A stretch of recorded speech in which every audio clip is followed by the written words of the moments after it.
नमस्कार, मैं हूं अनुज। आज के मुख्य समाचार में आपका स्वागत है। यूएन में संघर्ष विराम प्रस्ताव से भारत रहा दूर। संयुक्त राष्ट्र महासभा यूनाइटेड नेशन जनरल असेंबली में इजराइल हमास संघर्ष पर तुरंत विराम लगाने से संबंधित प्रस्ताव पास किया गया, लेकिन भारत ने इससे दूरी बनाई।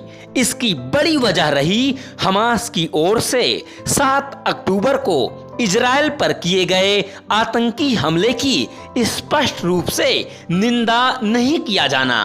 संयुक्त राष्ट्र महासभा यूनाइटेड नेशन जनरल असेंबली में इजराइल हमास संघर्ष पर तुरंत विराम लगाने से संबंधित प्रस्ताव पास किया गया, लेकिन भारत ने इससे दूरी बनाई। इसकी बड़ी वजह रही हमास की ओर से 7 अक्टूबर को इजराइल पर किए गए आतंकी हमले की स्पष्ट रूप से निंदा नहीं किया जाना। इसके चलते भारत अंत समय में वोटिंग से अलग हो गया। प्रस्ताव पर चर्चा के दौरान भी भारतीय प्रतिनिधि ने स्पष्ट किया कि आतंकवाद को किसी भी तरह से जायज नहीं ठहराया जा सकता। जॉर्डन की ओर से लाए गए प्रस्ताव का चीन, फ्रांस, रूस, पाकिस्तान, बांग्लादेश, मालदीव समेत 121 देशों ने प्रस्ताव का समर्थन किया, जबकि इजराइल और अमेरिका समेत 14 देश इसके विरोध में रहे।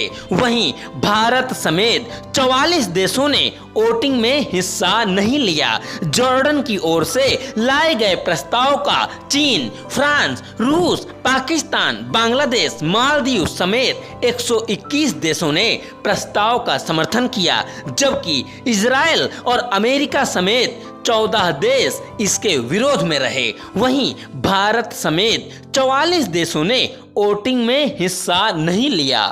बैठक में मुख्य प्रस्ताव पर वोटिंग से पहले उसमें निंदा जोड़ने का संशोधन प्रस्ताव भी पेश किया गया। बैठक में मुख्य प्रस्ताव पर वोटिंग से पहले उसमें निंदा जोड़ने का संशोधन प्रस्ताव भी पेश किया गया।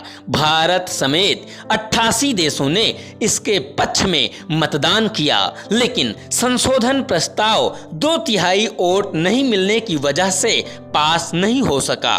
वोटिंग से पहले भारत की तरफ से साफ तौर पर कहा गया है कि 7 अक्टूबर के आतंकवादी हमले की निंदा होनी चाहिए। बंधकों के लिए भारत चिंतित है और वह उनकी तुरंत रिहाई की मांग करता है। भारत ने कहा कि हम अंतर्राष्ट्रीय बिरादरी की तरफ से गाजा में हालात को सुधारने और प्रभावित लोगों को मानवीय आधार पर मदद पहुंचाने की कोशिश का स्वागत करते हैं। भारत भी इसमें मदद कर रहा है, लेकिन सुरक्षा हालात के लगातार बिगड़ने और दोनों तरफ से आक्रामकता बढ़ने से वहां मानवीय त्रासदी की स्थिति और बिगड़ेगी। हालात से निपटना होगा।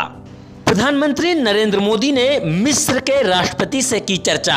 प्रधानमंत्री नरेंद्र मोदी और मिस्र के राष्ट्रपति आब्देल फतह अल सीसी ने शनिवार को गाजा पट्टी में इजरायली सैन्य अभियान के नवीनतम घटनाक्रम और जंग की वजह से हो रहे नुकसान पर फोन पर चर्चा की। अल सीसी के प्रवक्ता ने इंटरनेट मीडिया पर पोस्ट में बताया कि इस दौरान राष्ट्रपति ने संघर्ष विराम के लिए क्षेत्रीय और अंतर्राष्ट्रीय प्रयासों के समन्वय के लिए मिस्र की ओर से निरंतर किए जा रहे प्रयासों की जानकारी दी। दोनों नेताओं ने युद्ध से बढ़ रहे खतरों को लेकर भी मंथन किया।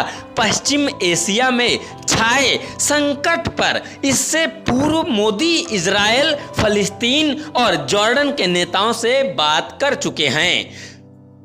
संयुक्त राष्ट्र महासभा में इजराइल हमास संघर्ष पर तुरंत विराम लगाने से संबंधित प्रस्ताव पास किया गया, लेकिन भारत ने इससे दूरी बनाई। इसकी बड़ी वजह रही हमास की ओर से 7 अक्टूबर को इजराइल पर किए गए आतंकी हमले की स्पष्ट रूप से निंदा नहीं किया जाना। इसके चलते भारत अंत समय में वोटिंग से अलग हो गया।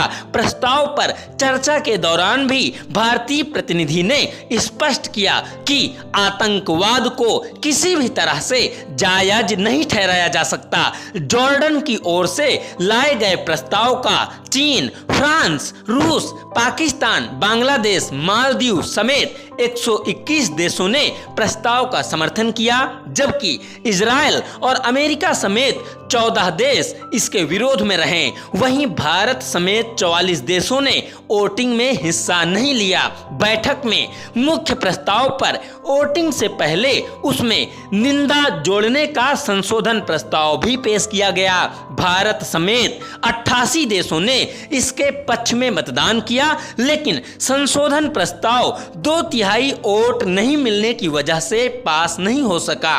वोटिंग से पहले भारत की तरफ से साफ तौर पर कहा गया है कि 7 अक्टूबर के आतंकवादी हमले की निंदा होनी चाहिए। आतंकवाद पर अपने पुराने रुख पर भारत कायम। विदेश मंत्रालय के अधिकारियों ने कहा है कि आतंकवाद के मुद्दे पर भारत अपने पुराने रुख पर कायम रहते हुए ही वोटिंग से अलग रहा।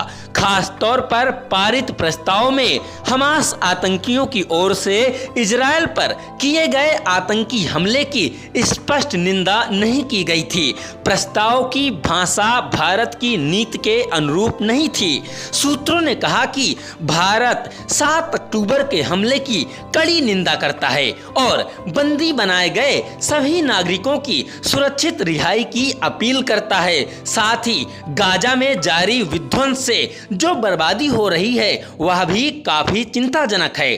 खास तौर पर महिलाएं और बच्चे इस जंग की कीमत अपनी जान देकर चुका रहे हैं। इस मानवीय संकट का हल निकालना होगा। यूएन में भारत के रुख पर पक्ष विपक्ष आमने सामने। संयुक्त राष्ट्र महासभा में इजराइल हमास संघर्ष पर तुरंत विराम लगाने से संबंधित प्रस्ताव पर भारत के दूरी बनाने के निर्णय की जहां विपक्ष ने कड़ी निंदा की है, वहीं सत्ता पक्ष ने कहा है कि आतंकवाद का समर्थन कतई जायज नहीं ठहराया जा सकता। बमों और गोलों के धमाकों से गूंज रही गाजा पट्टी में शुक्रवार रात से इजरायली सेना के भीषण हमले शनिवार रात भी जारी रहे। हमास ने इन हमलों का मुकाबला करने का ऐलान किया है। इन हमलों के बाद गाजा का पूरा इलाका युद्ध के दौरान में मैदान में तब्दील हो गया है और जगह जगह आमने सामने की लड़ाई जारी है।